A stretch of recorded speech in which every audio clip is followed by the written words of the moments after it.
If you're grinding it out right now and working towards something really big, then you've probably made the same mistake I made for so many years, which was neglecting the small moments that matter every single day. And what I'm talking about is actually avoiding fun, because that's what I did for so long. I ran businesses, built them up to multi-seven figures. I was chasing success, chasing the material objects, and basically I was neglecting fun out of my day-to-day. And I remember, like, in my early 20s, I'd go out, ride my motorbike with friends. We'd do all types of stuff. Just spontaneity was just ripe all throughout our life. And I just found that as I started to focus more and more on building businesses and trying to find that success, I become a fairly boring and serious person, which, that really wasn't in my nature originally. But I've just found that, I know, like Joe Dispenza says, is like, your thoughts become your words, and your words become your behavior, and your behavior becomes your personality.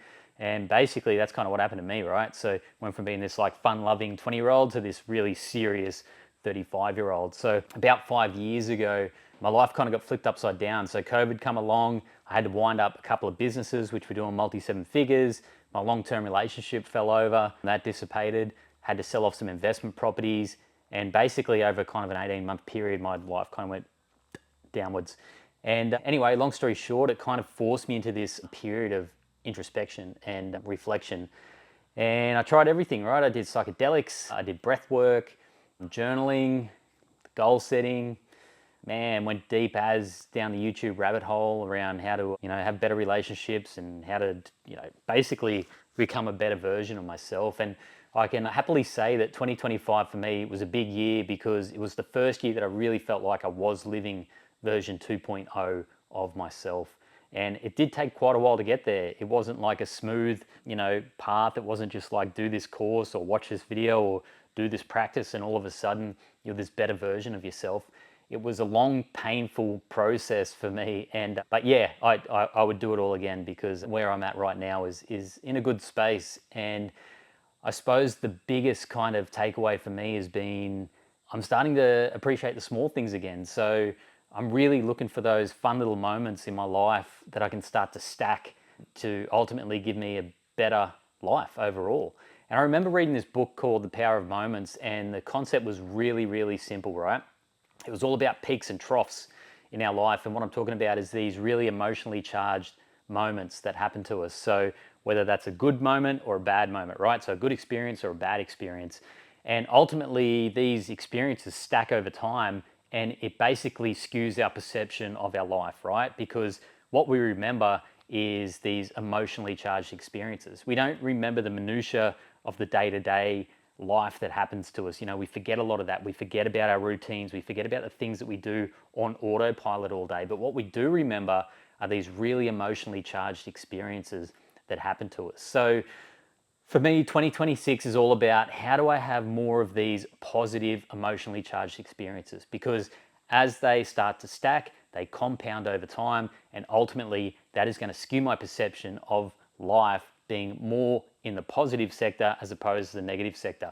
So I'm really trying to swing that pendulum over to the positive side of things, because for so long it sat over in the negative. And it's not that life was bad, it's just that I was striving so hard to achieve these things that I just forgot about those little moments and trying to have fun. So yeah, 2026 for me is all about fun. So I'm really going to try and design my year around these moments. So whether that's on a weekly basis, a daily basis, or a quarterly basis, I'm still working through that. But basically what I want to try and do is get outdoors more, because I know that every time I get out into nature and I do things outside, it just charges me, it gives me energy, it allows me to show up as the best version of myself, both at home and at work. And I know I just need more of that. So I run an e-commerce brand. It's in the four-wheel drive and adventure space. So it just naturally makes sense for me to be outdoors and actually living this stuff, because for so long I've just put it on the back burner. So this next business for me is really about encapsulating that fun and that lifestyle, and trying to actually build a successful business and have a freaking awesome life at the same time. I think that's the next chapter for me. I've just turned 40, so it's kind of one of those pivotal moments of like, all right, what are you going to do next? You have a look at the last 20 years and you get to reflect back and you get to think about all the shit that you screwed up, but then also all the good stuff that you did, and then how do you learn your lessons and then move forward from there. So that's kind of where I'm at the moment. So I just thought I'd make this video because I know there's going to be so many people out there that are maybe in their early 30s or even late 20s that are in this grind mode at the moment and really trying to achieve big things. And, you know, I was in that space, but I just want to remind you to have fun along the way, because I definitely ignored that and I paid the price. I definitely paid the price for not having fun. So yeah, 2026 by design, all about fun. I hope you have a great New Year's, and I'm going to be making some more videos around some of these adventures that I'm looking to do and actually introducing some fun back into my life. All right, have a great 2026.